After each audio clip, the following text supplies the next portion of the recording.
पर एकत्रित हुए हैं। जितने भी मेंबर्स ऑफ पार्लियामेंट हैं, मिनिस्टर्स हैं, आउट गोइंग चेयरमैन के लिए वेंकैया नायडू जी के लिए वो आ चुके हैं डिप्टी चेयरमैन हरिवंश जी के साथ।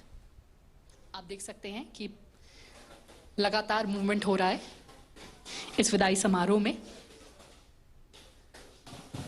जी आउटगोइंग चेयरमैन वेंकैया नायडू जी के लिए। जी कृति, आप जुड़ी रहिए हमारे साथ। केवी प्रसाद साहब, आप कैसे देखते हैं जब वेंकैया नायडू के कार्यकाल की हम बात करते हैं? अगर मैं बात करूं तो उसमें अनुशासन हमें देखने को मिलता है, भारतीय भाषाओं पर जोर देखने को मिलता है, सदन चले, सदन में चर्चा हो, बिल लंबे समय तक पेंडिंग ना रहें, ऐसे इश्यूज पे वेंकैया जी का खासा जोर रहा। आप कैसे देखते हैं? आपको क्या कुछ खास लगा? देखिए, एक सबसे बड़ी बात है जो वेंकैया नायडू जी जो सदन पहुंचे उपराष्ट्रपति बनने के बाद, चूंकि सदन के वो चेयरमैन हैं, तो उस संदर्भ में उनके पास एक लंबा अनुभव था, क्योंकि वो विपक्ष में रह चुके थे और सत्ता पक्ष में भी रह चुके थे। तो उनको सदन की हर बारीकियां मालूम थी, सदन के पूरे जो रूल्स एंड रेगुलेशंस की बारीकियां मालूम थी, और साथ ही साथ दोनों पक्षों में काम करने के बाद जो तजुर्बा था जी, तो हर एक मेंबरान को जो थे किसी भी सदन के पक्ष में बैठे हों, उनकी तरफ उनकी संवेदना समझ सकते थे कि अगर कोई मेंबर कोई बात उठा रहा है तो क्या वजह है, उसके पीछे सोच क्या है, विपक्ष है तो विपक्ष के साथ। तो ये एक बहुत बड़ा एडवांटेज था जो बहुत कम, आप अगर देखें तमाम सारे उपराष्ट्रपति जो रहे और चाहे चेयरमैन के रोल में, बहुत कम ऐसे होंगे जिनको इतना लंबा अनुभव सदन का रहा होगा। तो वो एक सबसे बड़े फायदा था। और जैसे बिल्कुल बिल्कुल शेखर अय्यर जी, आपने बहुत करीब से वेंकैया जी का जो राजनीतिक कैरियर रहा है, जो उनकी राजनीतिक यात्रा रही है, जीवन की यात्रा रही है, बहुत करीब से उसको देखा है। आप कैसे देखते हैं उनके खासतौर से उपराष्ट्रपति या राज्यसभा के सभापति के तौर पे जो कार्यकाल उनका रहा, उसे आप कैसे देखते हैं? मनोज जी, वेंकैया जी में एक खासियत थी, वो बीजेपी के कार्यकर्ता हो, बीजेपी के जब जनरल सेक्रेटरी थे या बीजेपी के अध्यक्ष बने, फिर बाद में मंत्री, फिर राज्यसभा के चेयरमैन, वाइस प्रेसिडेंट, एक चीज जो खास उनमें है वो है ऊर्जा। उनमें इतना ऊर्जा है और वो किसी काम पर लग जाती थी। जैसे आज प्रधानमंत्री ने कहा, मतलब हाउस में जब फेयरवेल दी जा रही थी, उन्होंने कहा कि पिछले 5 साल में हाउस के काम 70% प्रोडक्टिविटी बढ़ी है जी। ये अपने आप में, क्योंकि वेंकैया का हमेशा ये था कि बस कुछ करना है, बैठना नहीं है। और वो मतलब उनकी आपने देखा होगा कि वाइस प्रेसिडेंट की नाते भी हर हफ्ते आप देखेंगे, वो सैटरडे हो संडे हो, कहीं ना कहीं जाएंगे, लोगों से मिलेंगे, लोगों से बात करेंगे। उनका हमेशा ये जो लोगों से जुड़ा हुआ एक जो आदत रही, वो उनके लिए बड़ा एक इम्पोर्टेंट था। और दूसरी बात, वो बहुत सिंपल है, मतलब बहुत साधारण, उनके मन में भी बड़ा कॉम्प्लेक्स नहीं है, विषय बड़ा क्लियर है। लोगों के साथ मिलना, लोगों को काम करना, लोगों की बात को सुनना, लोगों की दुख दर्द समझना, यह हमेशा रहा है उनका। और जैसे प्रधानमंत्री आज कह रहे थे, देखिए ऐसे समय में वो बीजेपी की नेतृत्व वहां पे करते थे दक्षिण भारत में, जब बीजेपी को जो विचारधारा को लेकर ज्यादा कोई प्रभाव नहीं था, लेकिन फिर भी एक समय में आंध्र प्रदेश असेंबली में वो केवल एक मेंबर थे, एक ही मेंबर थे बीजेपी से, ऐसा भी समय उन्होंने देखा है। तो उनका जो लगाव, और उसके बाद जब पार्टी में, केंद्र पार्टी में आए, जिस तरह वो जब अद्वानी जी अध्यक्ष थे उनके लिए काम करना, फिर जब वाजपेयी प्रधानमंत्री उनके काम, खुद को तो अपने आप को ही एक मीटिंग में मुंबई में उन्होंने कहा कि मैं हनुमान हूं। मतलब जैसे हनुमान श्री राम के लिए थे, वैसे वो हमेशा समझते, जो भी अध्यक्ष है, जो भी प्रधानमंत्री है, उनका सारा काम करना, उनका ये करना, उनकी जो उनके सामने चुनौती दी जाती थी उसको सामना करना, इस तरह की एक एटीट्यूड मैं देखता हूं। देखिए हर नेता में कुछ ना कुछ खासी होती थी, इनमें जो बात थी कि यही बड़ी सबसे बड़ी बात थी, जो ऊर्जा। मनोज जी, बिल्कुल, ऊर्जा की तो बात है, खास तौर पे जो वेंकैया जी को, चाहे राजनीतिक कार्यकर्ता के रूप में उनकी बात की जाए या देश के उपराष्ट्रपति के रूप में बात की जाए, राज्यसभा के सभापति के रूप में उनकी बात की जाए, तो जो ऊर्जा थी काम करने को लेकर, वो उनकी उल्लेखनीय रही। लेकिन शेखर जी, अगर इस बात की जाए, क्योंकि जिसका उल्लेख प्रधानमंत्री नरेंद्र मोदी जी ने आज अपने संबोधन में भी किया, जब विदाई भाषण चल रहा था राज्यसभा में, तब उन्होंने कहा, खासतौर से भारतीय भाषाओं पर जो जोर रहा वेंकैया जी का, उसको लेकर उन्होंने कहा कि जिस तरह से फोकस किया, वो अपने में एक दिखाता है कि किस तरह मातृभाषा के प्रति वेंकैया जी का जो प्रेम रहा है। लेकिन भाषा की मर्यादा, इसका भी उल्लेख प्रधानमंत्री जी ने किया। बिल्कुल, देखिए वो दक्षिण भारत से आए थे, मतलब नेल्लूर से, आंध्र प्रदेश से, उस समय एक ही आंध्र प्रदेश था। और उनका जो भी हिंदी उन्होंने पिकअप किया बाद में, देखिए शुरू में तो उनका सारा कुछ तेलुगु था, तेलुगु मीडियम में उनकी पढ़ाई हुई, कॉलेज भी हुई, फिर लॉ भी उन्होंने किया। और धीरे धीरे करके जब वो केंद्र बीजेपी आ गए तभी उनकी हिंदी का जो अभ्यास बढ़ा, हिंदी बोलना, हिंदी में सोचना। और उनकी हिंदी को लेकर लोग बड़े मतलब समझ गए थे, मतलब वो क्या कहना चाहते हैं। और हमेशा कहते थे कि कोई हिंदी कोई तकलीफ नहीं है, कोई भारतीय भारत मतलब दक्षिण भारत से जो भी आता है उनको लिए कोई हिंदी तकलीफ नहीं है, जो आप आपके मन की बात ये सरल तरीके से आप बताइए। मतलब उनका हमेशा ये था कि एक भाषा का जो प्राइमरी काम है वो कम्युनिकेशन है, मतलब अपना विचार को रखना, बातों को सुनना, लोगों की बात सुनना। तो वो जो सिंपल जो अप्रोच है, उस सिंपलिसिटी की वजह से बहुत लोकप्रिय हो गए थे। आज प्राइम मिनिस्टर ने उनकी वन लाइनर की भी बात की कि किस तरह, जैसे देखिए हमेशा अटल जी और प्रणब मुखर्जी भी कहते थे कि सरकार का काम है भाई, गवर्नमेंट मतलब अगर हाउस ठीक तरह से चलाना है, पार्लियामेंट ठीक तरह से चलाना है, तब एक ही फॉर्मूला है, वो है क्या है कि विपक्ष को मौका मिलनी चाहिए अपनी बात रखने के लिए और सरकार को अपनी कामकाज करने के लिए मौका होनी चाहिए। मतलब the opposition must have it's opposition and the government must have it's. ये बात प्रणब मुखर्जी भी बोले, उससे पहले अटल जी भी बोले।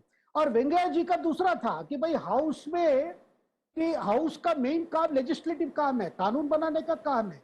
इसीलिए वो कहते थे कि भाई हाउस मतलब गवर्नमेंट प्रपोजेस, ऑपोजिशन अपोजेस और हाउस डिस्पोजेस। यानी सरकार की काम है कानून को ले आना, ऑपोजिशन का काम है विरोध करना, और हाउस का काम है उसको निपटाना, जो चीज जो जैसी होनी चाहिए उसको निपटाना। मनोज जी। बिल्कुल।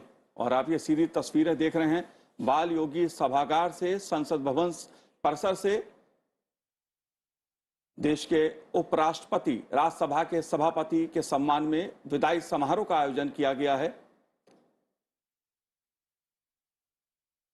उपराष्ट्रपति वेंकैया नायडू जी और प्रधानमंत्री नरेंद्र मोदी जी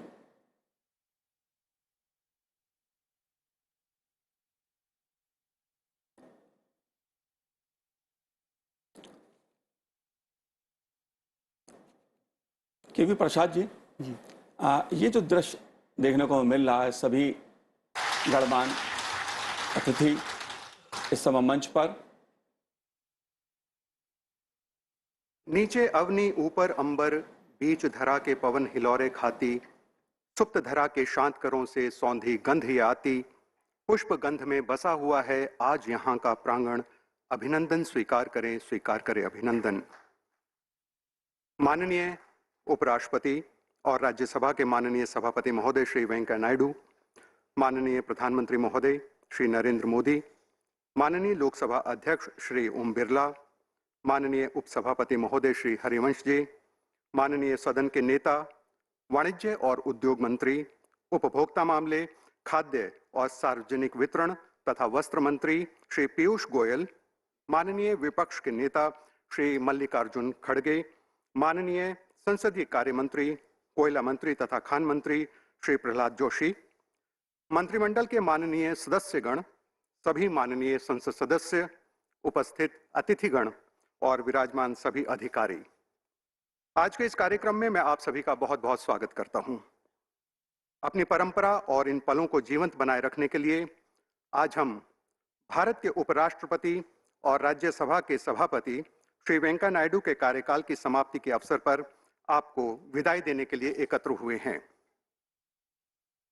भारत के प्रथम उपराष्ट्रपति माननीय डॉक्टर सर्वपल्ली राधाकृष्णन द्वारा जिन संवैधानिक दायित्वों, कर्तव्यों और परंपराओं को आरंभ किया गया था, उन्हीं परंपराओं का निर्वाह करते हुए 11 अगस्त 2017 को साधारण किसान परिवार से जुड़े श्री वेंकैया नायडू ने 13वें उपराष्ट्रपति और राज्यसभा के माननीय सभापति के रूप में देश के दूसरे सर्वोच्च पद को प्राप्त किया। माननीय श्री वेंकैया नायडू 10 अगस्त 2022 तक इस पद पर सुशोभित रहेंगे। इस तरह 5 वर्ष की अवधि समाप्त होने पर आप हमसे विदाई ले रहे हैं। आपको बहुत बहुत शुभकामनाएं और इस अवसर पर मैं आप सभी का एक बार फिर बहुत बहुत स्वागत करता हूं।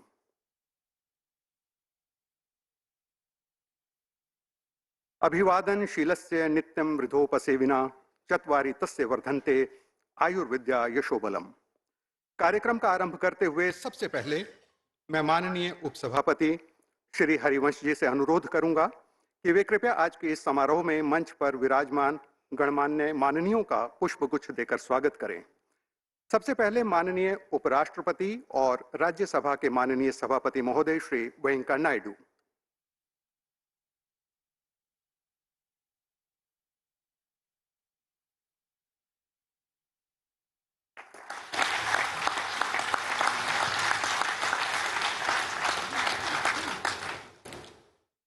माननीय प्रधानमंत्री महोदय श्री नरेंद्र मोदी।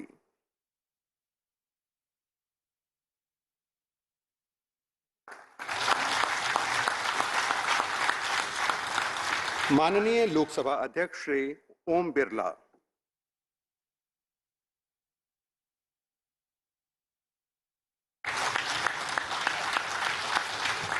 माननीय सदन के नेता वाणिज्य और उद्योग मंत्री, उपभोक्ता मामले, खाद्य और सार्वजनिक वितरण तथा वस्त्र मंत्री श्री पीयूष गोयल।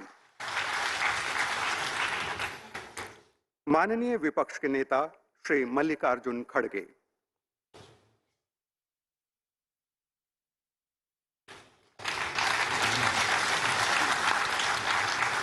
और माननीय संसदीय कार्य मंत्री, कोयला मंत्री तथा खान मंत्री Shri Prahlad Joshi.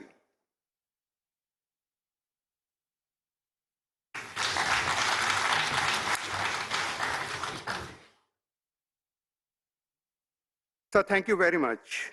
I would like to invite the Honorable Minister of Parliamentary Affairs, Shri Prahlad Joshi, to deliver his welcome speech.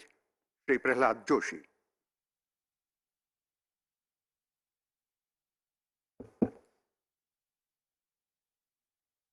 माननीय उपराष्ट्रपति और राज्यसभा के सभापति श्री एम वेंकैया नायडू गारू का विदाई देने के लिए आयोजित इस समारोह में यहाँ उपस्थित सभी को मेरा नमस्कार। माननीय उपराष्ट्रपति श्री वेंकैया नायडू गारू का मैं हार्दिक स्वागत करता हूँ। माननीय यशस्वी प्रधानमंत्री श्री नरेंद्र मोदी जी का भी मैं हार्दिक स्वागत करता हूँ।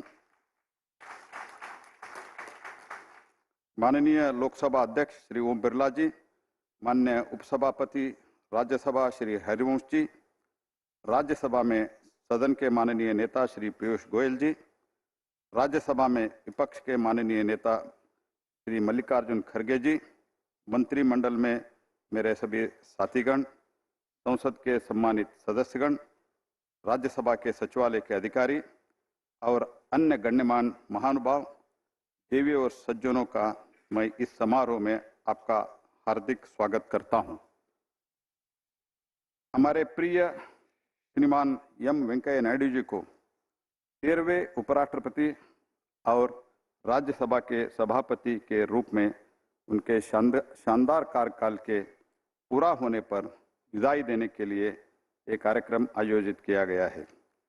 नायडू जी एक सच्चे राष्ट्रवादी है, जो उन्हीं के शब्दों के कहना है तो राष्ट्र पहले, पार्टी दूसरे और स्वयं अंतिम, यही विचारधारा में विश्वास करते हुए इनका जन्म जुलाई 1, 1949 के किसान परिवार में हुआ और उन्होंने वीआर कॉलेज नेल्लूर में छात्र संघ के अध्यक्ष के रूप में अपना सामाजिक और राजनीतिक जीवन शुरू किया और उसके बाद राज्य और केंद्रीय भारतीय जनता पार्टी में राष्ट्रीय अध्यक्ष के स्तर तक महत्वपूर्ण पदों पर जिम्मेदारी निभाया है। आप आंध्र प्रदेश विधानसभा के सदस्य, राज्यसभा के सदस्य, विभिन्न महत्वपूर्ण संसदीय समितियों के अध्यक्ष, विभिन्न समय पर केंद्रीय मंत्रिमंडल में ग्रामीण विकास, शहरी विकास, संसदीय कार्य और सूचना एवं प्रसारण मंत्री के रूप में काम किए हैं। राज्यसभा के अध्यक्ष के रूप में माननीय वेंकैया जी का कार्यकाल उत्कृष्ट रहा है और उनका दृढ़ विश्वास रहा है कि लोकतंत्र का अर्थ संसद में विविध विचारों की अभिव्यक्ति और बहुमत के लोकतांत्रिक सिद्धांत के आधार पर सदन द्वारा उनका निपटाना करना है। उनके ही प्रसिद्ध शब्दों में उद्धृत करना है तो let the government propose, let the opposition oppose and the house dispose, this is his famous words. इसके अलावा एक बार संसद का कामकाज पर नाराजगी व्यक्त करते हुए माननीय वेंकैया जी ने कहा था, in parliament either you should talk out or walk out, but what is happening is a frequent breakout. If this continues, democracy will be out. This was his statement, and इसके लिए वो फेमस भी है ऐसे बात करने के लिए। श्री वेंकैया जी भारत के उपराष्ट्रपति और राज्यसभा के सभापति के पद से सेवा निवृत्त हो रहे हैं, लेकिन वो थके नहीं है। मैं उनके अच्छे स्वास्थ्य के साथ अच्छे भविष्य के लिए शुभकामना देते हुए फिर से आप सभी का और मंचस्थ सभी नेताओं का स्वागत करते हुए धन्यवाद, नमस्कार।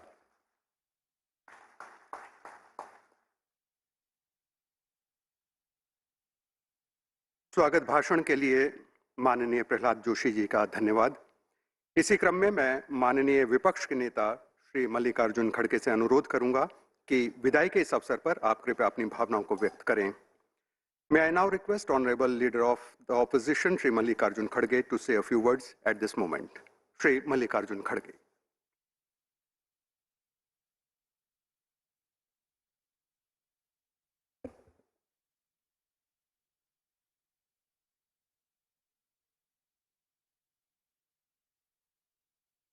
Respected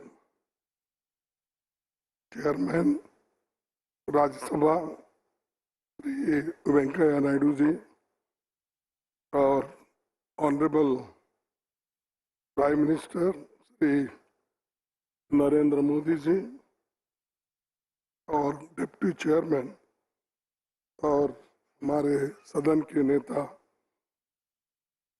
श्री गोयल जी और जोशी साहब, सभी को मैं नमस्कार करते हुए आपको सिर्फ चंद बातों में अपने बात को रखूंगा।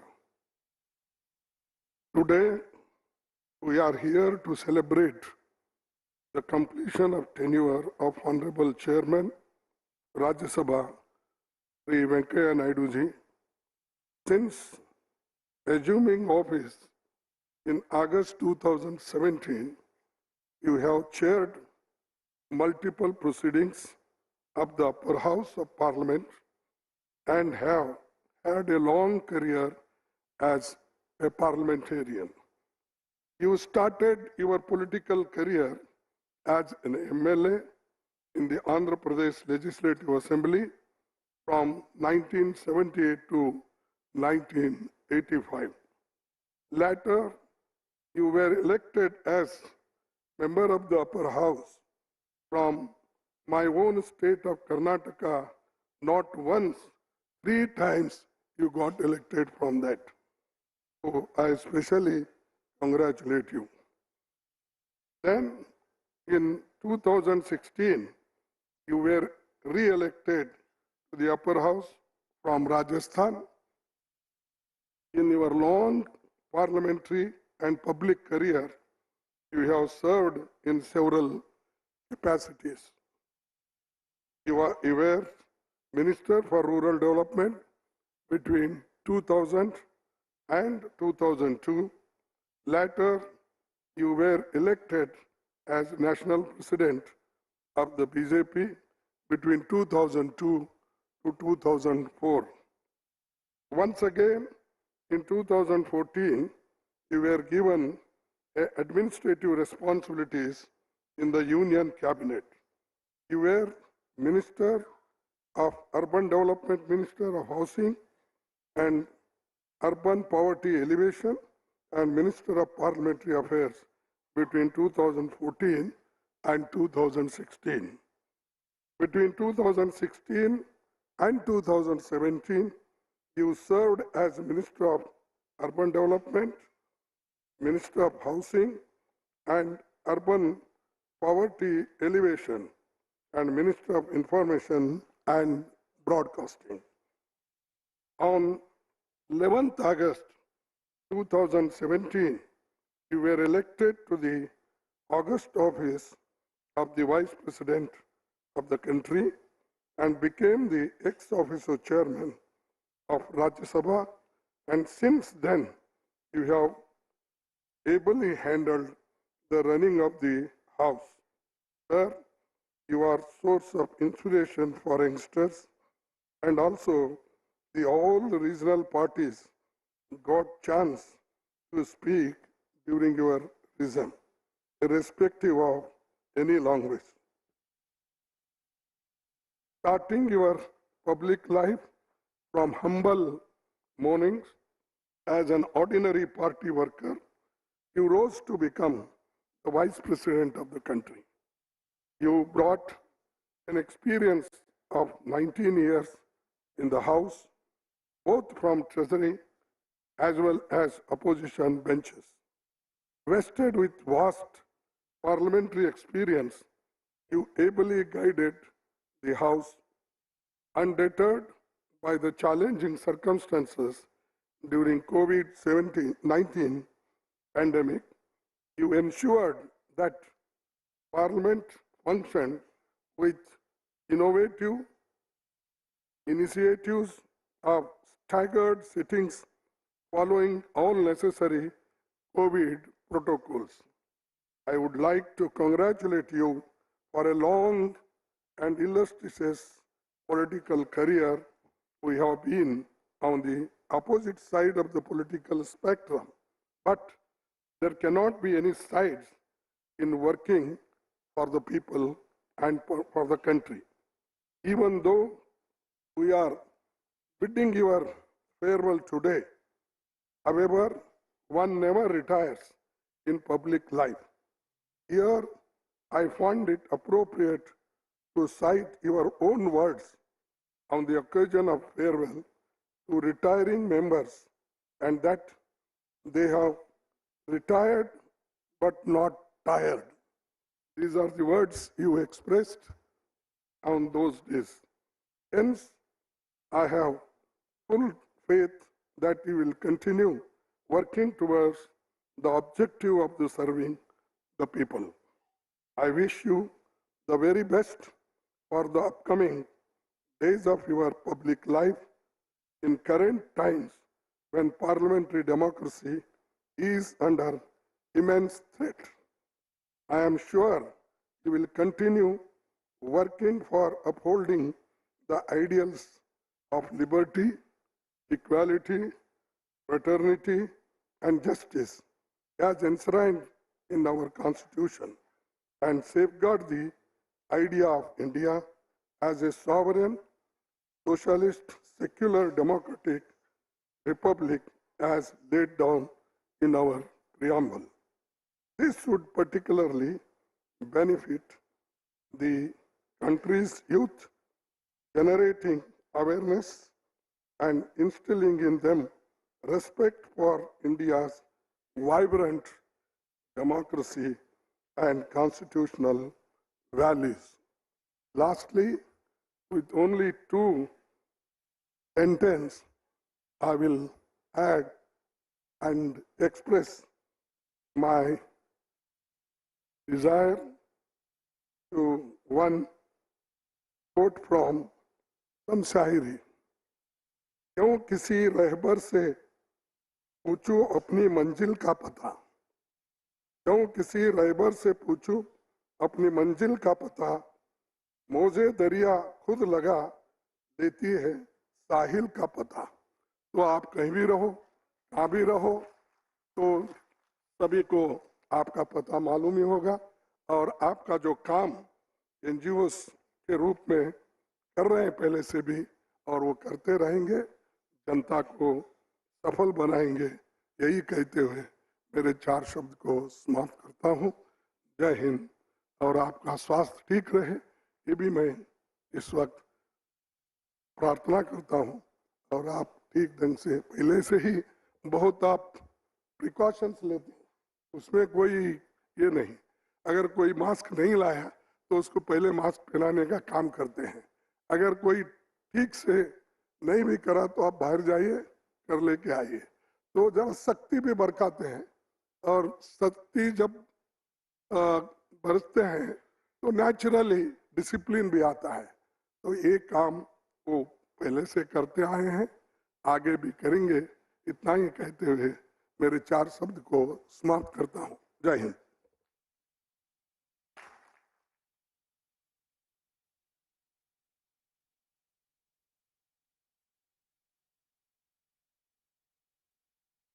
इस संबोधन के लिए मैं माननीय विपक्ष के नेता श्री मल्लिकार्जुन खड़गे का धन्यवाद करता हूं और साथ ही मैं माननीय सदन के नेता श्री पीयूष गोयल को इस अवसर पर अपने उद्गार व्यक्त करने के लिए आमंत्रित करता हूं। श्री पीयूष गोयल।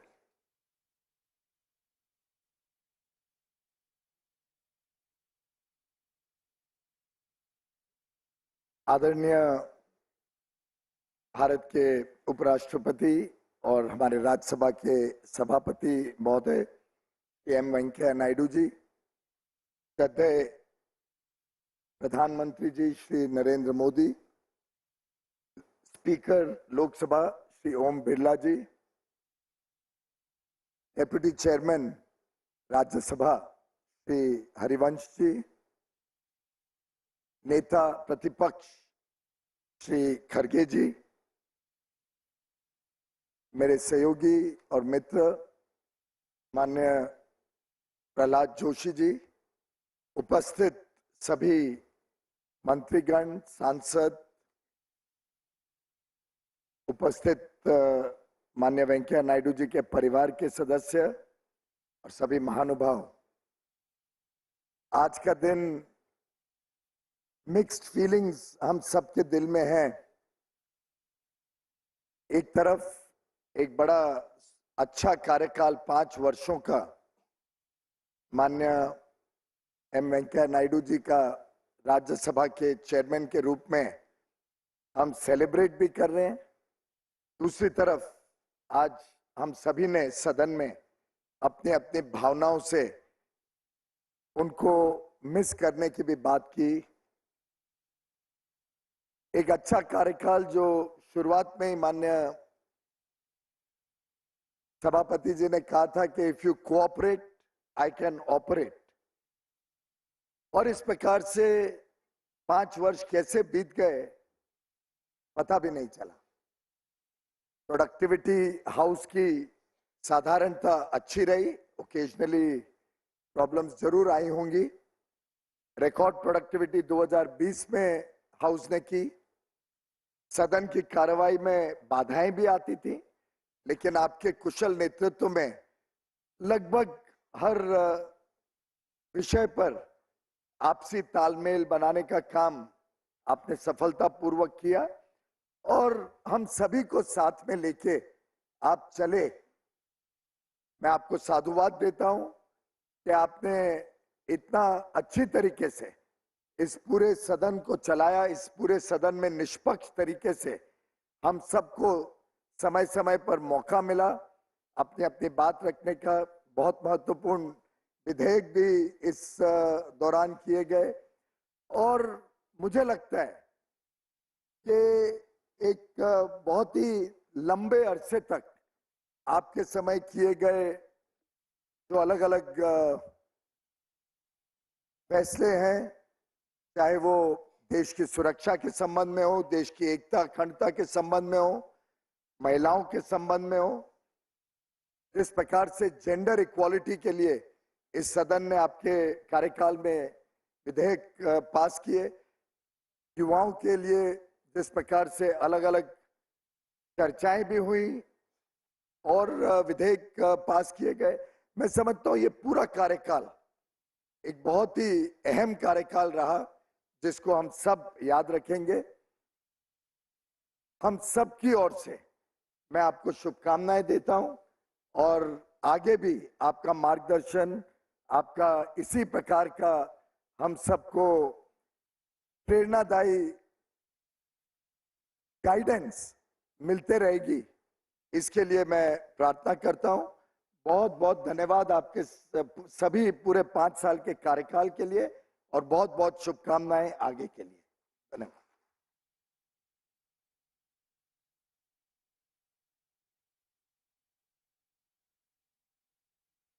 बहुत बहुत धन्यवाद माननीय सदन के नेता श्री पीयूष गोयल। अब मैं माननीय लोकसभा अध्यक्ष श्री ओम बिरला से निवेदन करूंगा कि इस अवसर पर कृपया अपने विचार व्यक्त करें।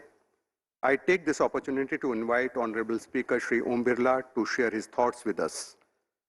माननीय उपराष्ट्रपति जी, माननीय प्रधानमंत्री जी,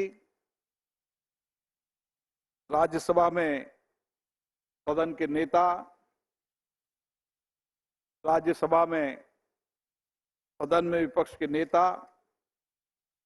संसदीय कार्य मंत्री जी, राज्यसभा के उपसभापति जी, माननीय मंत्रीगण, दोनों सदनों के माननीय संसद सदस्यगण, आज हम सब माननीय उपराष्ट्रपति जी और राज्यसभा के सभापति एम वेंकैया नायडू जी के भावभीनी विदाई समारोह में शामिल हुए हैं।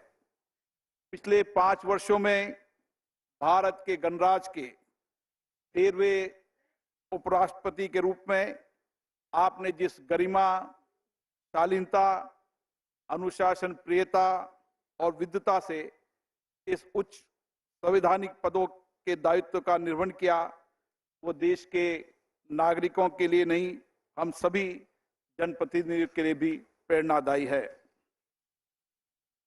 आंध्र प्रदेश के नेल्लोर जिले के एक साधारण किसान परिवार में जन्म लेकर आपने भारत के उपराष्ट्रपति पद की यात्रा आपके विलक्षण व्यक्तित्व को दर्शाती है। ये भारत के संविधान और भारत के लोकतंत्र की ताकत है, जिसमें गांव के किसान का बेटा भी देश का उपराष्ट्रपति बन सकता है। माननीय वेंकैया नायडू जी युवा काल से ही सामाजिक राजनीतिक जीवन में सक्रिय रहे। आपने आंध्र प्रदेश के विधायक के रूप में, फिर संगठन के विभिन्न पदों पर रहते हुए भारतीय जनता पार्टी के राष्ट्रीय अध्यक्ष का दायित्व निभाया। संसद सदस्य के रूप में, माननीय मंत्री के रूप में आपने पूरी निष्ठा के साथ देश की सेवा की है। आपने देश की अनेक बड़ी नीतियों की रूपरेखा तैयार करने में अपने मार्गदर्शन की महत्वपूर्ण भूमिका भी निभाई है। माननीय राज्यसभा के सभापति के रूप में आपने संसदीय मूल्यों और परंपराओं के संवर्धन में उत्कृष्ट योगदान दिया है। आपने अपने कार्यों से राज्यसभा की गरिमा और मर्यादा को बढ़ाया है। मुझे भी आपके सानिध्य में संगठन का काम करने का लंबे समय मौका मिला। उस समय भी आपने देश के अलग अलग हिस्सों में संगठन में काम करते हुए देश के नौजवानों को, किसानों को और समाज के सभी लोगों के सक्रिय योगदान देते हुए आपने उनको प्रोत्साहित किया, नई दिशा दी। आपने मंत्री के रूप में, फिर माननीय उपराष्ट्रपति के रूप में आपने समाज के शोषित, वंचित, गरीब, किसान सबके कल्याण के लिए महत्वपूर्ण कार्य किए हैं। आपने विदेश के अंदर भारत का प्रतिनिधित्व करते हुए वहां की संसदों को संबोधित किया और भारत के पक्ष को मजबूती से रखा, भारत की विकास यात्रा को प्रभावी तरीके से रखा। राज्यसभा के सभापति के रूप में आपने सभी माननीय सांसद, चाहे सत्ता पक्ष के हो चाहे प्रतिपक्ष के हो, सभी सदस्यों में आप समान रूप से लोकप्रिय रहे। आपके दीर्घ अनुभवों का लाभ सभी माननीय सदस्यों को मिला और सभी माननीय सदस्यों ने भी आपको उतना ही सम्मान दिया। राज्य सभापति के रूप में आपने हमेशा ये प्रयास किया कि देश की लोकतांत्रिक संस्थाएं चर्चा संवाद का केंद्र बने, उनकी गरिमा मर्यादा बनी रहे और चर्चा संवाद से हम किस तरीके से समाज का कल्याण कर सकते हैं, इसके लिए हमेशा आपने सभा को मार्गदर्शन देने का काम किया। आज इस अवसर पर हम सभी आपको शुभकामना देते हैं। आप सदैव स्वस्थ रहें, आप दीर्घायु रहें। सभी दलों के जनप्रतिनिधियों को आपका अमूल्य मार्गदर्शन मिलता रहे, आपके ज्ञान और अनुभव का लाभ संपूर्ण देश को मिले, ऐसी मेरी शुभकामना है।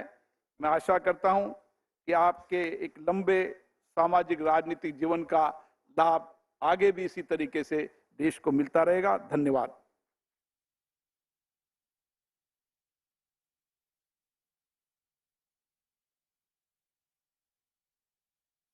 आपके इस संबोधन के लिए मैं माननीय लोकसभा अध्यक्ष श्री ओम बिरला का शुक्रिया अदा करता हूं। भारत के माननीय उपराष्ट्रपति और राज्यसभा के सभापति श्री वेंकैया नायडू के प्रति विदाई उद्गार व्यक्त करने के लिए मैं माननीय उपसभापति श्री हरिवंश जी को आमंत्रित करता हूं। May I now request Honorable Deputy Chairman Shri Harivansh ji to deliver the farewell address and present the same to the Honorable Chairman Shri Harivansh ji.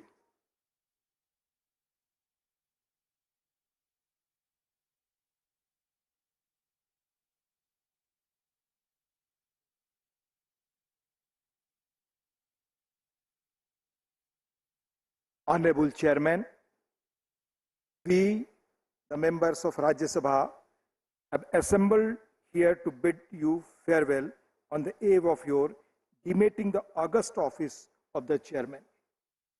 Rajya Sabha, a constitutional office which you have held for 5 years with great distinction and dignity.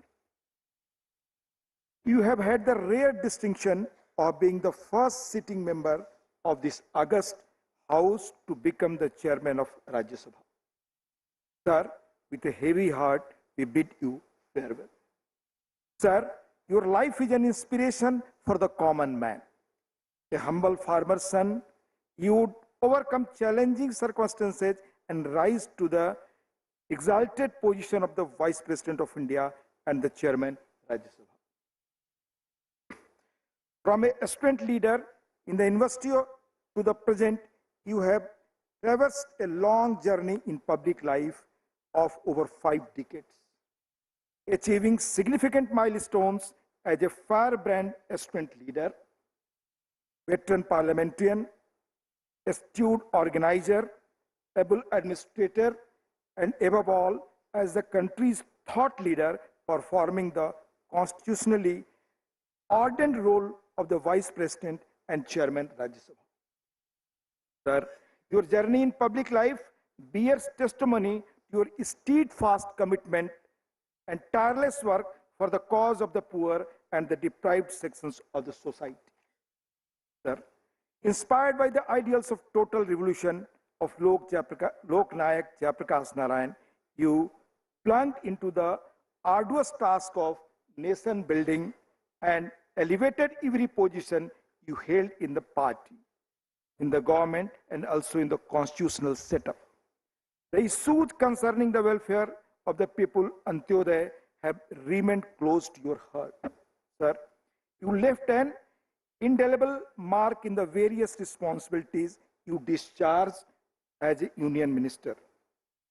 You have always remained an idea man, sir, infusing new ideas into the country's development agenda. Not surprisingly, you discharge responsibilities of both the ministries of rural development and also urban development, though in different dispensations. As the Minister of Rural Development, you pioneered several reforms in rural development, which included the Pradhan Mantri Gram Sadak Yojana, a flagship scheme that remains at the core of rural connectivity revolutions even today.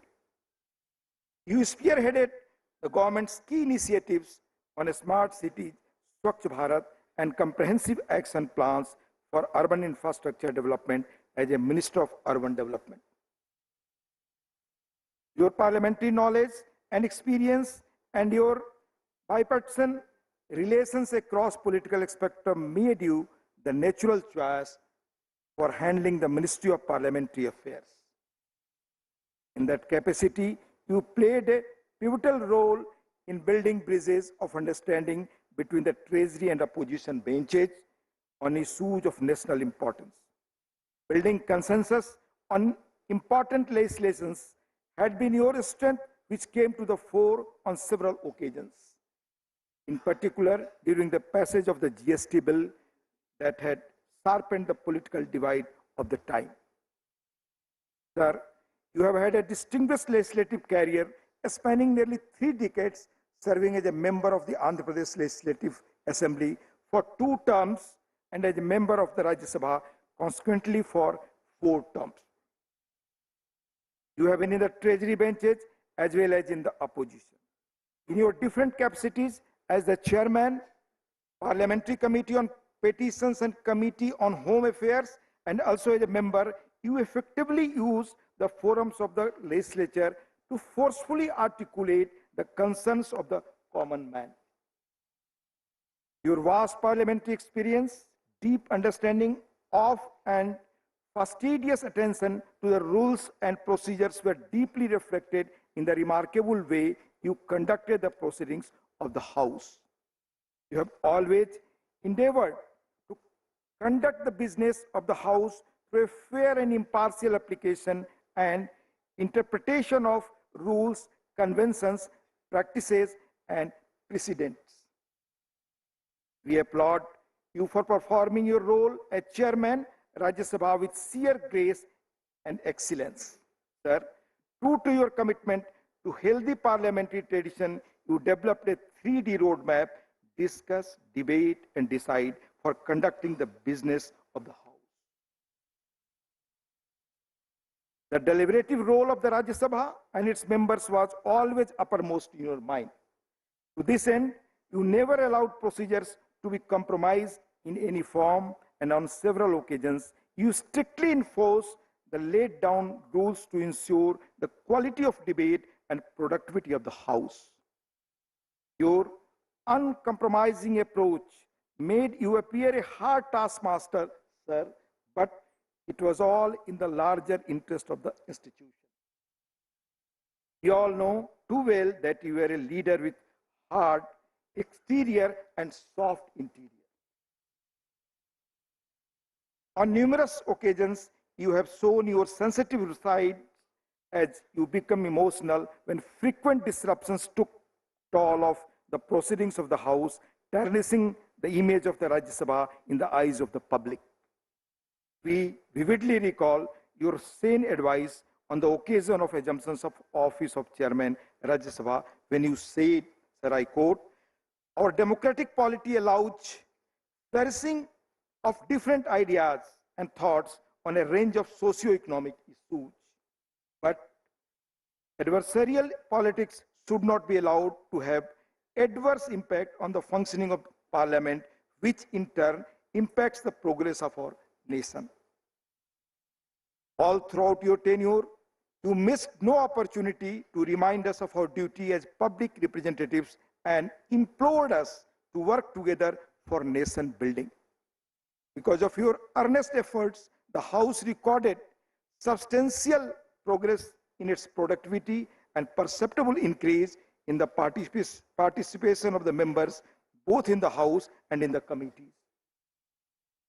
As the chairman of Rajya Sabha, you presented a report to the people on the working of Rajya Sabha during 2014-19, a first of its kind initiative to make the Rajya Sabha a truly reflective chamber to mirror people's aspiration. Sir, you have all along been a people's leader. Your close bonding with the people remained alive even after you became the country's vice president.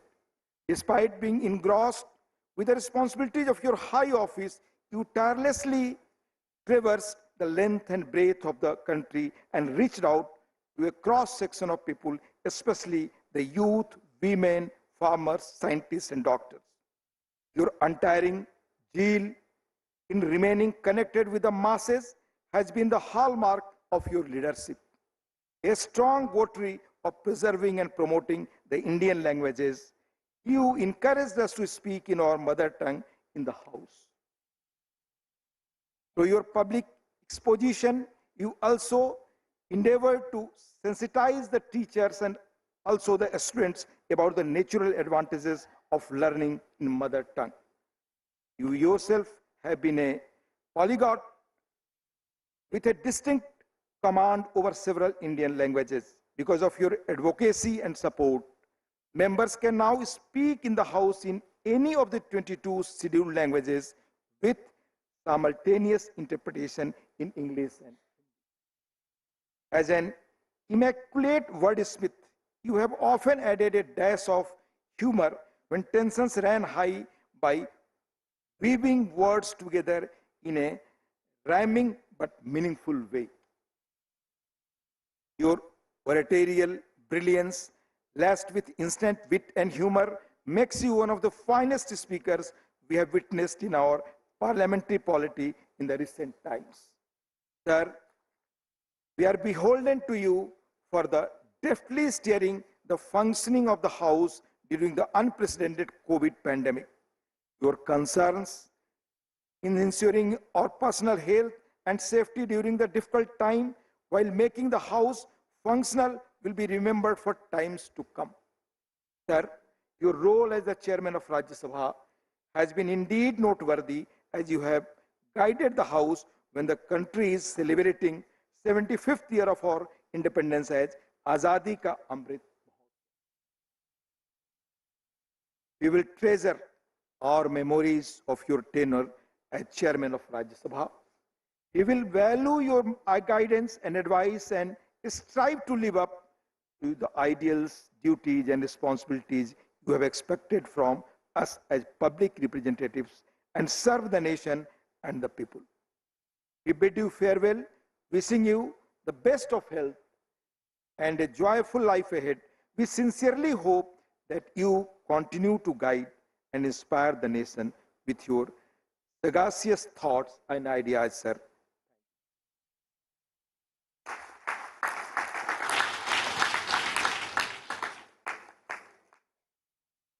Sir, thank you very much. I once again request the Honorable Deputy Chairman, sir, to present the farewell address to the Honorable Vice President and the Chairman Rajya Sabha, Shri M. Venkaiah Naidu.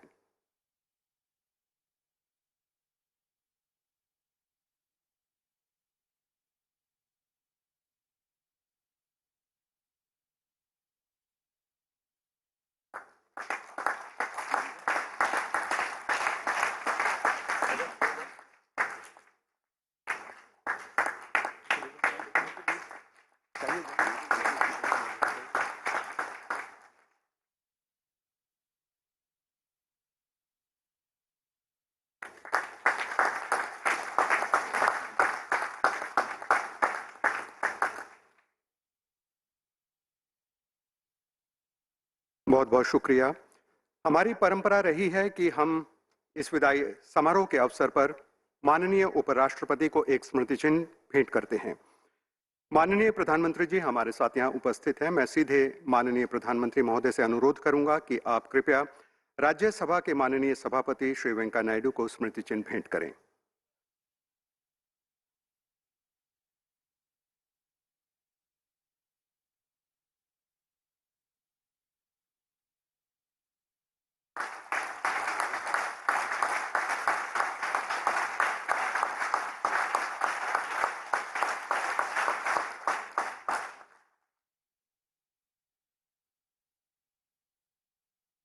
So thank you very much for this wonderful and mesmerizing gesture.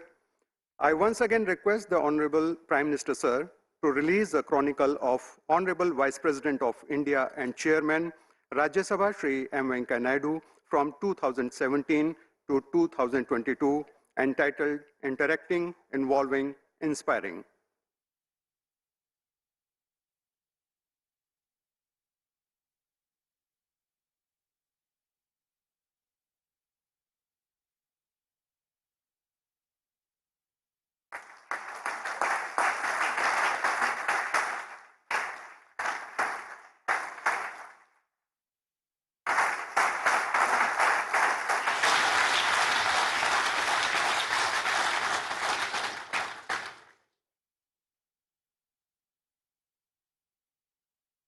माननीय प्रधानमंत्री जी का बहुत बहुत धन्यवाद। मैं आपसे एक बार पुनः अनुरोध करता हूं कि आज के इन ऐतिहासिक पलों को जीवंत और यादगार बनाने के लिए आप कृपया अपने उद्गार व्यक्त करें। माननीय प्रधानमंत्री श्री नरेंद्र मोदी।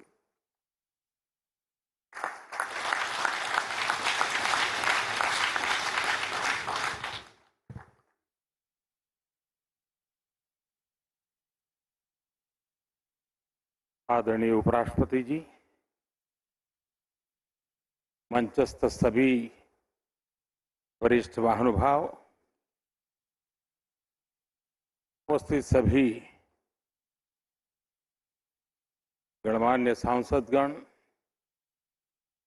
अन्य सभी महानुभाव,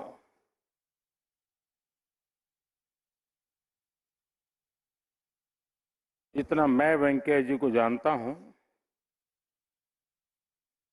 मुझे नहीं लगता है कि विदाई संभव है।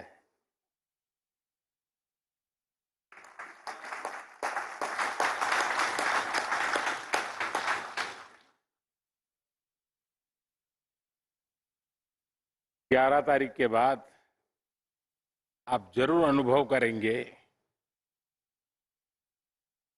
कि किसी न किसी काम से आप पर फोन आएगा,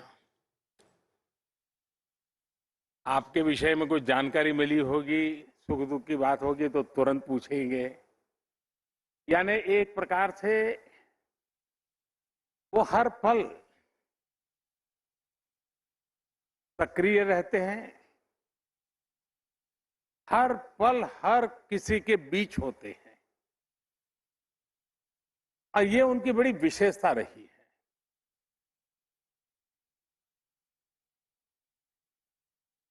उनके जीवन की भी क्षमता को अगर हम देखें, मैं जब पार्टी संगठन का काम करता था और उस समय अटल जी की सरकार बनी, मंत्री परिषद की रचना हो रही थी,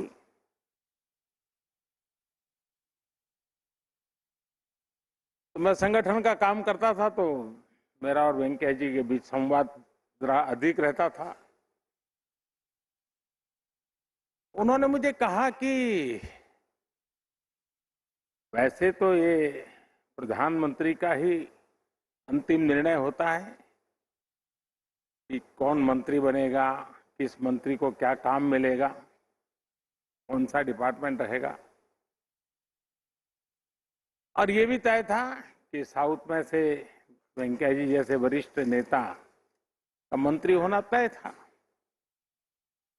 लेकिन वो चाहते थे कि बहुत बड़ा तामझाम वाला, जरा ग्लैमरस ऐसा कोई डिपार्टमेंट मुझे बचाइए।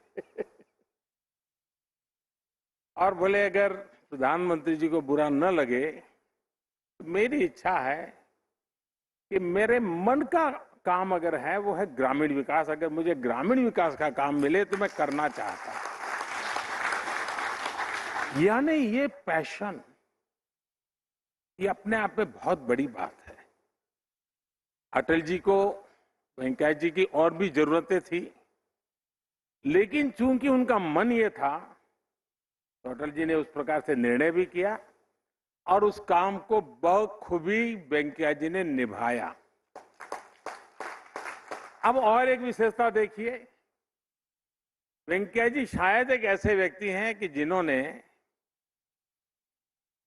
ग्रामीण विकास मंत्रालय तो देखा ही देखा, शहरी विकास भी देखा। यानी एक प्रकार से विकास के जो प्रमुख दोनों पहलू कहें, उसमें उन्होंने अपनी महारत दिखाई। वे पहले ऐसे उपराष्ट्रपति थे, राज्यसभा के पहले सभापति थे, जो राज्यसभा के मेंबर रहे थे। बाकी ये सौभाग्य बहुत कम लोगों को मिला था, शायद अकेले वेंकैया जी को मिला।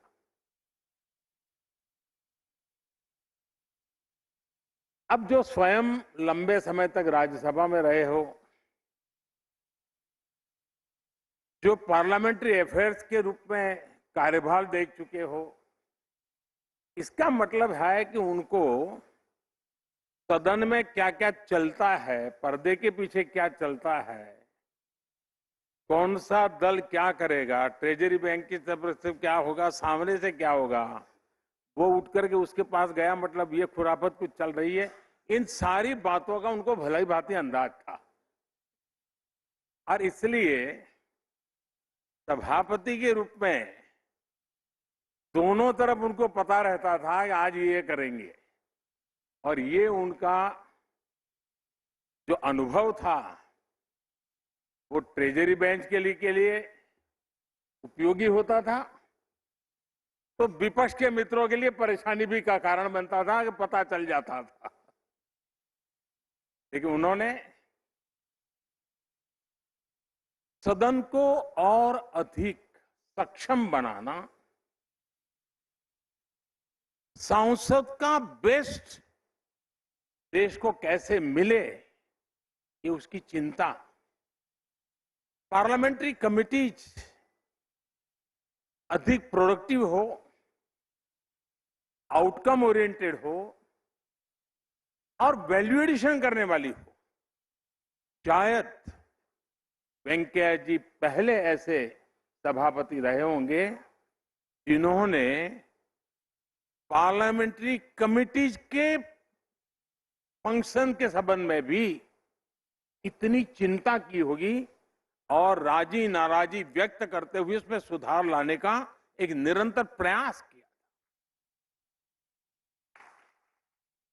मैं आशा करता हूं कि आज जब हम वेंकैया जी के कार्यों की सराहना करते हैं तो साथ साथ हम संकल्प भी करें कि सभापति के रूप में एक सांसद के नाते हम लोगों से उनकी जो अपेक्षाएं रही हैं, उन अपेक्षाओं को परिपूर्ण करके सच्चे अर्थ में उनकी सलाह को हम जीवन में यादगार बनाएंगे तो मैं समझता हूं बहुत बड़ी सेवा होगी। वेंकैया जी समय का सर्वाधिक उपयोग कैसे हो उनके व्यक्तिगत जीवन में बहुत यात्रा करना, स्थान स्थान पर खुद जाना, उनके पिछले 5 दशक की जिंदगी रही है। लेकिन जब कोरोना काल आया, हम लोग मजाक में एक बार बैठे थे तो बातें चल रही थी। मैंने कहा इस कोरोना के कारण और ये लॉकडाउन के कारण सबसे ज्यादा मुसीबत किसको आएगी? मैंने अपने साथियों को पूछा था। सब लोगों को लगा कि मोदी जी ये क्या पूछ रहे हैं। मैंने कहा कल्पना कीजिए सबसे ज्यादा तकलीफ किसको आएगी? तो कोई जवाब मिला नहीं। मैंने कहा कि इस परिस्थिति की सबसे ज्यादा मुसीबत अगर किसी को आएगी तो वेंकैया नायडू को आएगी, क्योंकि वो इतने दौड़ धूप करने वाले व्यक्ति, उनके लिए एक जगह पे बैठना ये बहुत बड़ा पनिशमेंट का कालखंड था उनके लिए।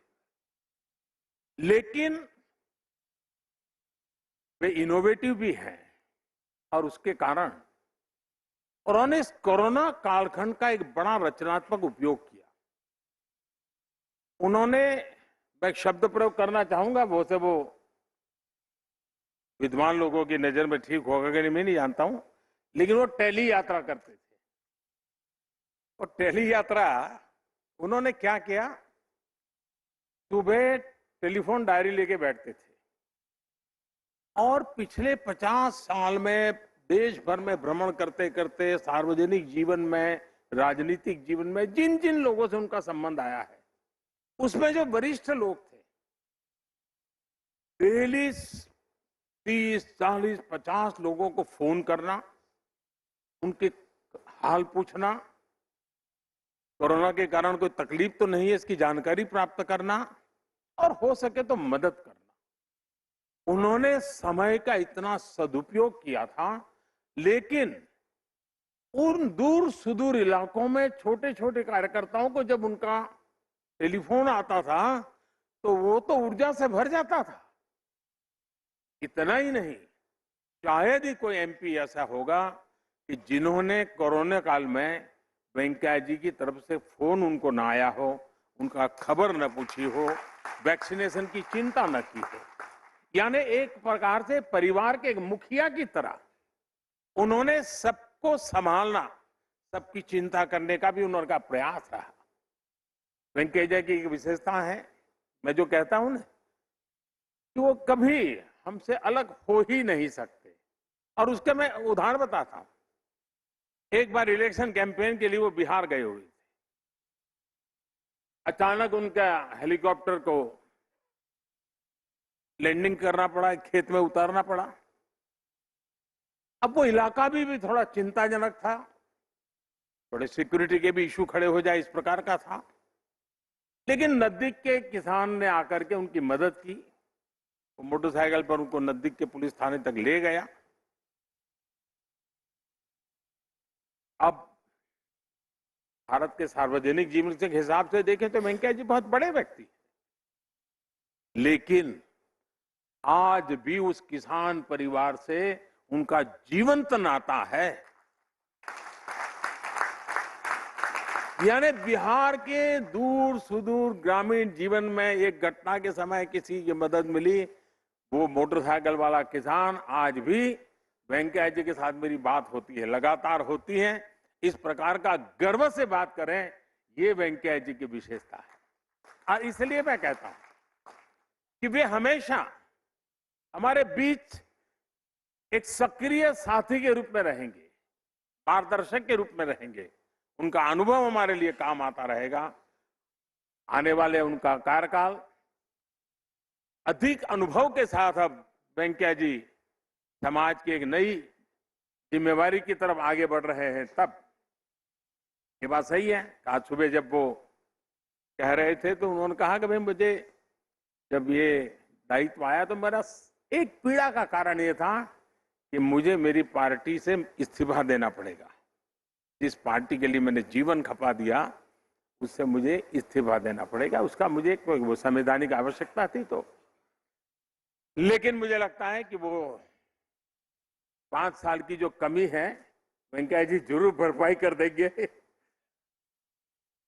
जरूर उन पुराने सारे साथियों को प्रेरित करना, प्रोत्साहित करना, पुरस्कृत करने का उनका काम निरंतर जारी रहेगा। मेरी तरफ से, आप सबकी तरफ से वेंकैया जी का जीवन हम लोगों के लिए एक बहुत बड़ी अमानत है, बहुत बड़ी विरासत है। उनके साथ जो कुछ भी हमने सीखा है उसको हम आगे बढ़ाएं। भाषा के प्रति उनकी जो उनका लगाव है और उन्होंने मातृभाषा को जिस प्रकार से प्रतिष्ठित करने का प्रयास किया है उसको आगे बढ़ाने के और भी प्रयास हुए हैं। मैं आप में से शायद लोगों को अगर रुचि हो तो मैं आग्रह करूंगा, भाषिणी एक वेबसाइट भारत सरकार ने लॉन्च की हुई है। इस भाषिणी में हम भारतीय भाषाओं को, उसकी समृद्धि को और हमारी अपनी ही भाषाओं को एक भाषा में से दूसरी भाषा में अगर इंटरप्रिटेशन करना है, ट्रांसलेशन करना है तो उसमें सारी व्यवस्था है। ये बहुत ही अच्छा टूल बना हुआ है जो हम लोगों को काफी काम आ सकता है। लेकिन उसमें से मुझे एक और विचार आया है। मैं चाहूंगा कि स्पीकर महोदय भी और हरिवंश जी भी, हरिवंश जी तो उसी दुनिया के व्यक्ति हैं, शब्द के साधक हैं, जरूर उस दिशा में काम हो सकता है। दुनिया में डिक्शनरी में नए शब्द जोड़ने की परंपरा रहती है और ऑफिशियली अनाउंस भी होता है। एक बड़ा उसका महात्मा होता है कि फलाने देश की फलानी भाषा का फलाना वर्ड अब अंग्रेजी की उस डिक्शनरी में अब स्थान प्राप्त कर रहा है, उसका गौरव भी होता है। जैसे हमारा गुरु शब्द है, वो आज अंग्रेजी डिक्शनरी में उसका हिस्सा बन चुका है। वो ऐसे कई शब्द होते हैं। हमारे यहाँ जो मातृभाषा में भाषण हो पार्लियामेंट में, दोनों सदन, उसमें कई लोगों के पास से बहुत बढ़िया शब्द निकलते हैं और भाषा के लोगों के लिए वो शब्द बड़ा सार्थक भी लगता है और बड़ा इंटरेस्टिंग लगता है।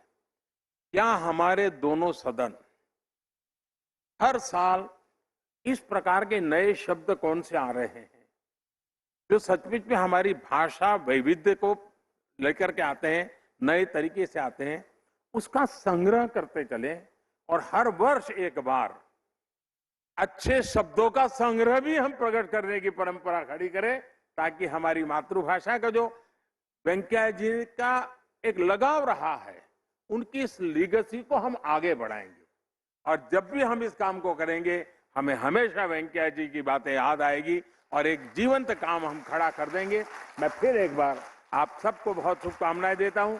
वेंकैया जी को, उनके पूरे परिवार को अनेक अनेक शुभकामनाओं के साथ बहुत बहुत धन्यवाद।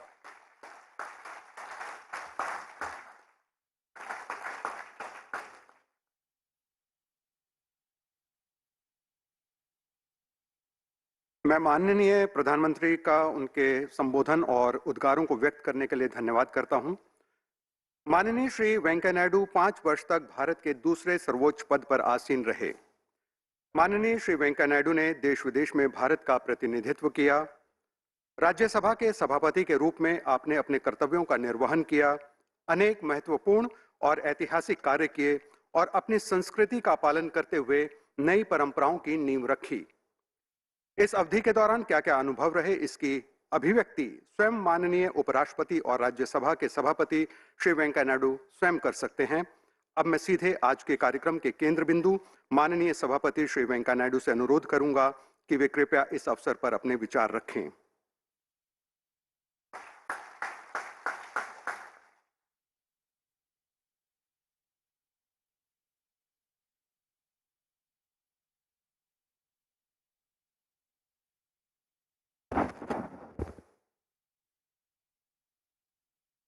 Honorable Prime Minister Sri Narendra Bhai Modi ji, Honorable Speaker Sri Om Birla ji, Honorable Leader of the Opposition, one of the senior politicians of the country, Sri Mallikarjuna Kharge ji, Honorable Deputy Chairman Harivansh ji, Honorable Leader of the House Piyush Goyal ji, Honorable Minister for Parliament Affairs Sri Prahlad Joshi ji, Honorable Ministers, leaders of different political parties of both the Lok Sabha and Rajya Sabha. I would like to first thank the Deputy Chairman of the Rajya Sabha for taking this initiative, and also would like to thank the Speaker of the Lok Sabha, because both of them, they have invited members from both sides of the House and provided me an opportunity to meet, to greet, talk to you all people. I am also thankful to the Honorable Prime Minister Sri Narendra Bhai Modi ji for his kind, appreciative words of love and affection he has shown towards me, and also the leader of the opposition in the upper house in extending cooperation to me for my performance, and also leaders of different political parties and all the ministers. I am very happy on one side. On the other side, I feel I'll be missing you all, because I will not be in this position of chairing the House from 10th onwards. These 5 years of these twin responsibilities, on one side, the prestigious Vice President of India, second highest constitutional authority, and other side, presiding over the upper house of the Indian Parliament. It's a privilege given to me by the party, by the Prime Minister, and also the affection and support given by other parties in fulfilling my responsibilities and carrying forward the mandate that is given to me. Friends, I don't want, the other day, and I said, friends, someone in the Rajya Sabha said, sir, this is the House, honorable members. And I always address people देवियों सज्जनों, नहीं तो brothers and sisters, because I never used to use the word ladies and gentlemen. And I always used to greet the people with the simple Indianness of namaste. सुबह नमस्ते, दोपहर में नमस्ते, शाम को नमस्ते, रात को भी नमस्ते, एक ही वाक्य. If you say good morning, then you have to say good afternoon, then you have to say good evening, then you have to say good night. You don't know whether it's going to be good night or other night. Simple. Our Indian tradition, our culture has so much in it, and I love that culture. I'm not talking of religion. Religion is personal, the way of worship. But culture, the Indian way of living, the love and affection, the family system, and respecting each other, give and take approach, and then share and care is the core of Indian philosophy. Share and care is the core of Indian philosophy.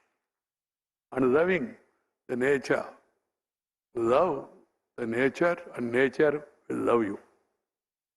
Nature, culture, for better future together. That should be our motto. We should all follow it in our life, in our respective ways. Vasudhaiva Kutumbakam. That is the philosophy. The entire universe is one family. Friends, India once upon a time was known as Vishwaguru. I don't want to get into details, you are all aware of it. And we were the richest nation at that time. Richest.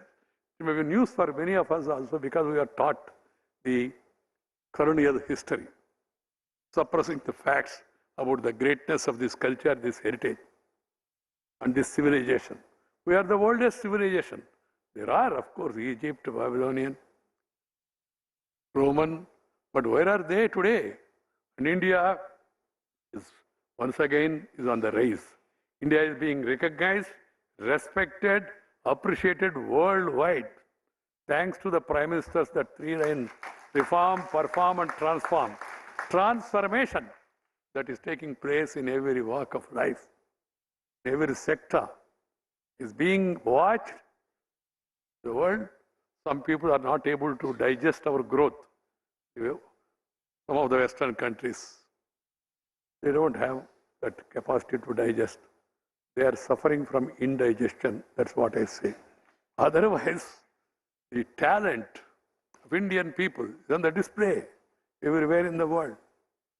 And also, the advancement we have made and the infrastructure we have created are so great that we can move forward.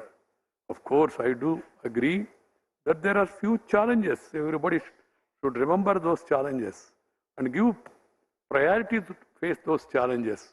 One, still 20% below, or 18%, 15%, whatever you may say, poverty.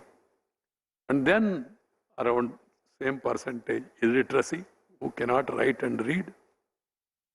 And third is gender discrimination here and there. In certain areas, not all. There is a lot of improvement, of course. Women are coming forward. We are seeing their performance also.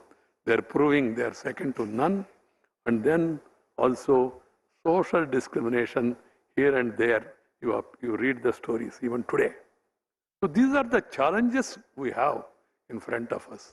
We have to face those challenges, and we should all work together. The center, state, local bodies, the ruling party, opposition parties, they all should come together to address these challenges. That should be our priority. That's why I always say nation first, party next, self last. Some people are trying to reverse it. It's a different matter. I don't want to get into that. The nationalism, patriotism, देशभक्ति माने क्या है? देश माने हमारा गुरजाड़ अप्पाराव जी ने कहा, great Telugu poet, legendary. He said, देशमंटे मट्टी कादोई, देशमंटे मनुषुलोई. Country means not the soil alone. Country means people. So their welfare, that should be topmost in our mind. If you take care of those people, then you are a real Deshabhakta. And you should not practice any of the divisive things, irrespective of caste, creed, sex, religion and region. We are Indians. हम सब भारतीय है, अलग भाषा, अलग वेश, फिर भी अपना एक देश. ये हमारा विशेषता. इसको कायम रखना हमारा कर्तव्य होना चाहिए. In a democracy, we must have tolerance. Tolerance. Tolerance towards the other point of view. Tolerance towards the mandate of the people. People give mandate. What can you do? If you are not happy with the mandate, go to the people again, mobilize. And then try for a change after waiting. This is possible in India. You have seen how many changes have come. You must have patience. If you don't have patience, you will become a patient. This has to be understood. You have to have patience.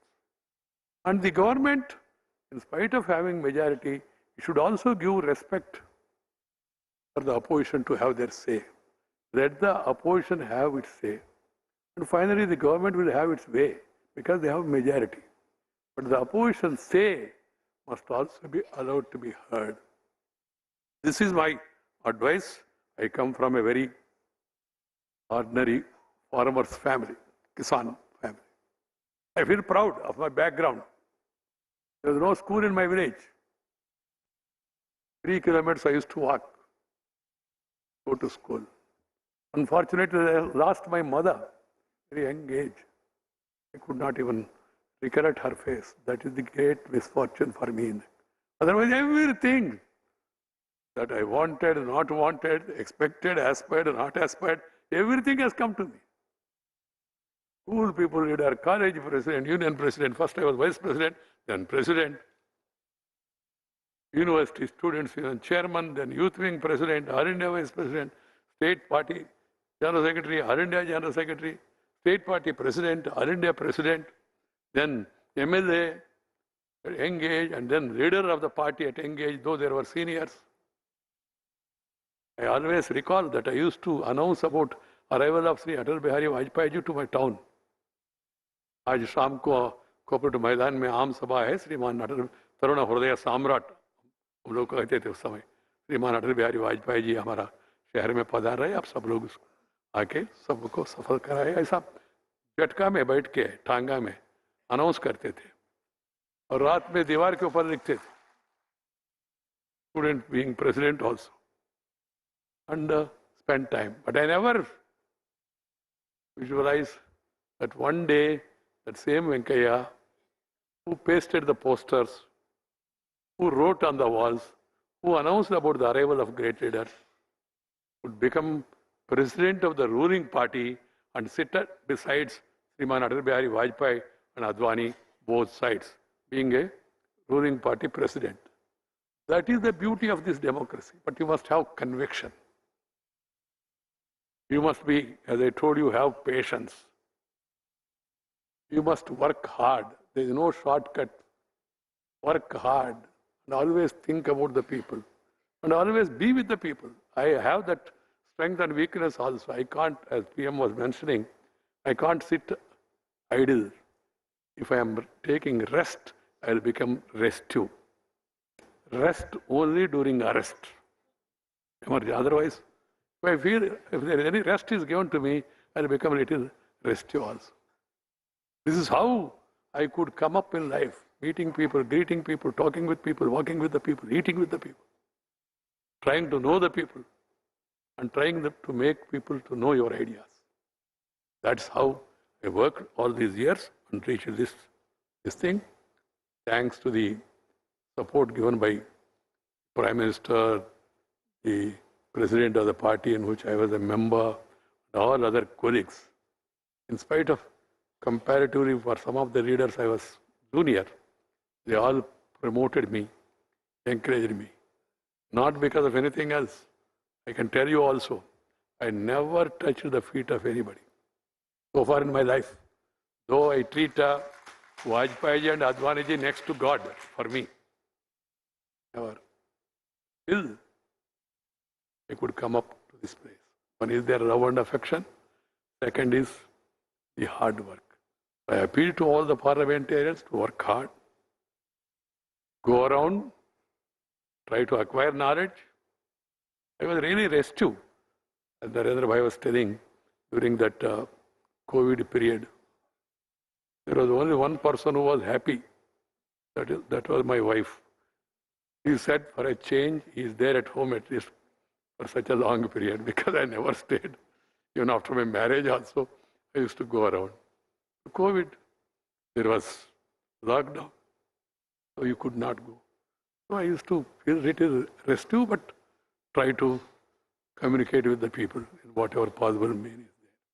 So communication in public life is very important. Reaching out to the people, conveying the thoughts in whatever manner you should do it. Pradhan Mantri, Man Ki Baat ho, or opposition leaders, their tours or yatras, whatever it is, or through articles, sharing your ideas and caring for the people, conveying them. I would like to tell you also the secret. Though I have given up politics, I always used to communicate with the Prime Minister and convey whatever feedback I got. I used to convey it to him and leave it there. Because as Vice President, I cannot do anything more. As a minister, as a party functionary, of course, we used to discuss, debate, and I used to be part of the decision making. But here, because of constitutionality and the protocol, you have so many protocols here. I don't want to run down the protocol, but it's more hotter than a charcoal. Try to understand this. This is one which I could not like and relish, but has its own. When you become country's number 2, a certain amount of these things are required. This is what my officers and other seniors have told me. Friends, we are going through a situation where we are just able to come out of Corona. And again, the momentum is picking up. We must be participants in that momentum, contribution, and see to it that the other challenges are met by all of us. For that, parliamentarians should be regular. Another lesson I have learned, regular in attending parliament. Or if you are in party meetings, attend to where others are speaking. Learn. I have learned by hearing many of these people, leaders, and then utilizing the library to the maximum possible extent to know, to read the debates of the Constituent Assembly.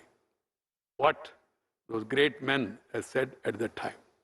What are the thoughts of Rajagopalachari?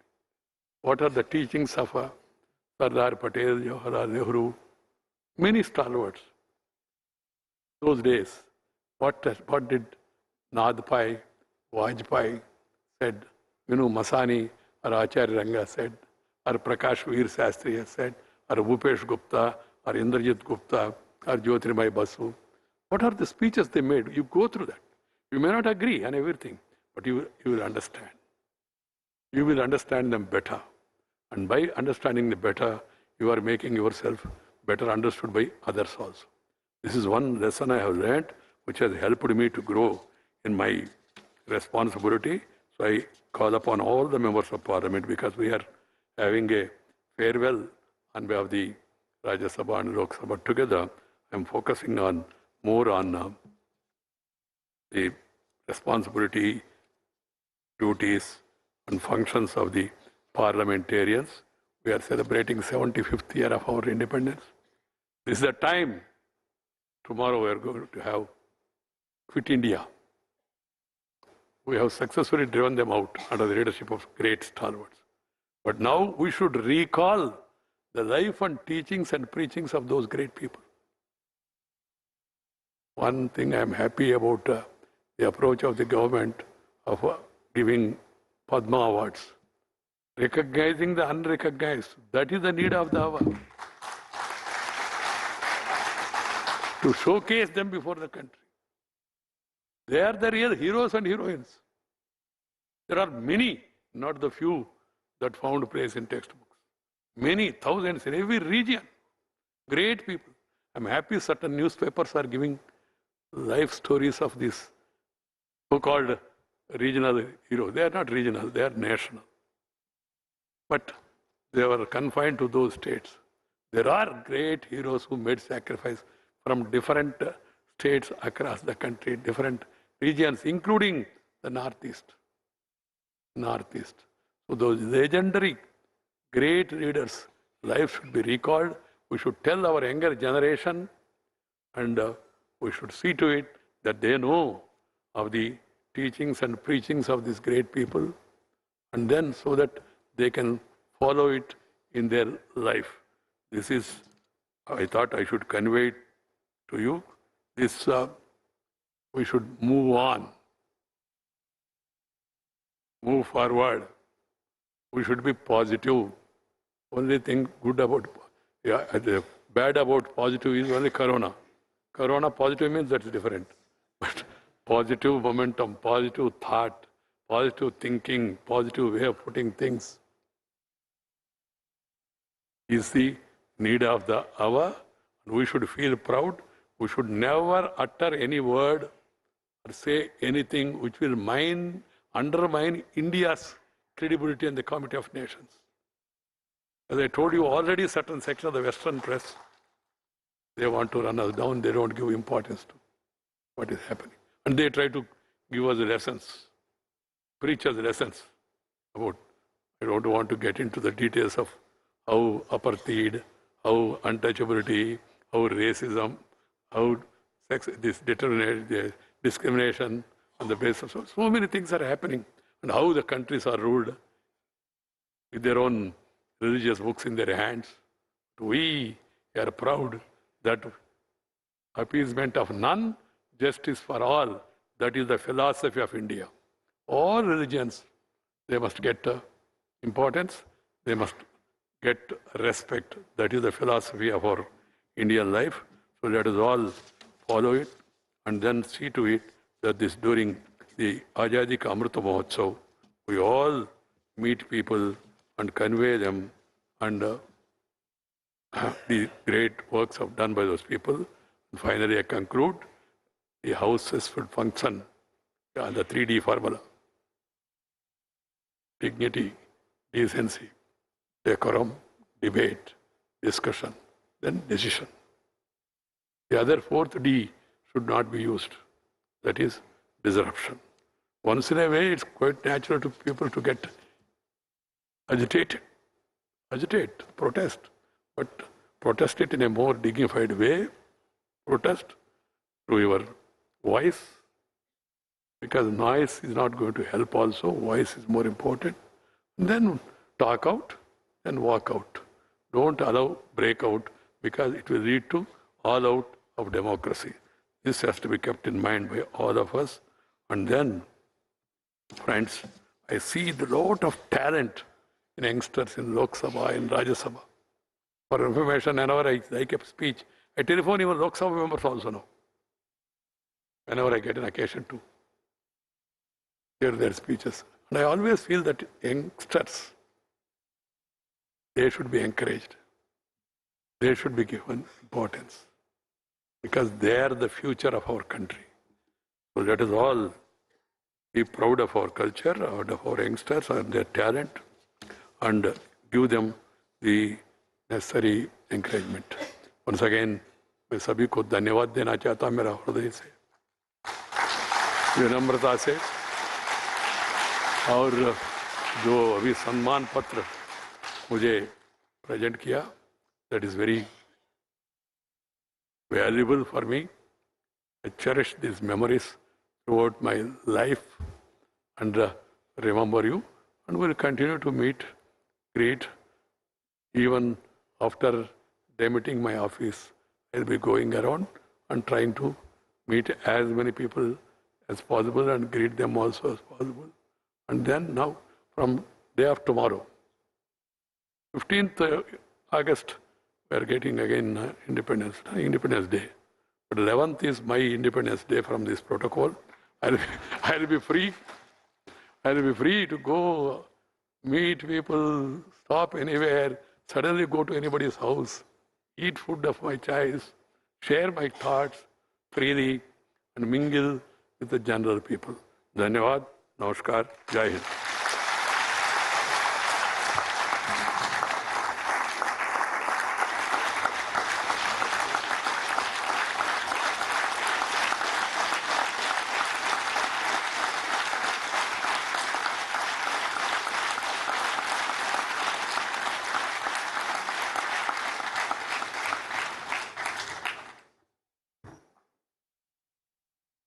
Sir, बहुत बहुत धन्यवाद। आपके ये शब्द और पल हमेशा हमारे दिलों में जीवंत रहेंगे। इस विदाई समारोह के समापन की घड़ी आ गई है, किंतु उससे पहले राष्ट्र के प्रति प्रेम और देश प्रेम की भावना के साथ अब वक्त हो गया है राष्ट्रगान का।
आप सभी का शुक्रिया। अंत में मैं संपूर्ण राज्यसभा सचिवालय और अपनी ओर से माननीय सभापति को पुनः बहुत बहुत शुभकामनाएं देता हूं और आज के इस कार्यक्रम में उपस्थित सभी गणमान्य माननीयों, अतिथियों और सभी अधिकारियों का आपकी उपस्थिति के लिए बहुत बहुत धन्यवाद करता हूं। भोजन की व्यवस्था parliament library banquet hall first floor में की गई है। आप सभी से आप देख रहे थे सीधा प्रसारण संसद भवन परिसर से, जहां पर देश के 13वें उपराष्ट्रपति और राज्यसभा के सभापति एम वेंकैया नायडू के विदाई समारोह का आयोजन किया गया था। बेहद भावपूर्ण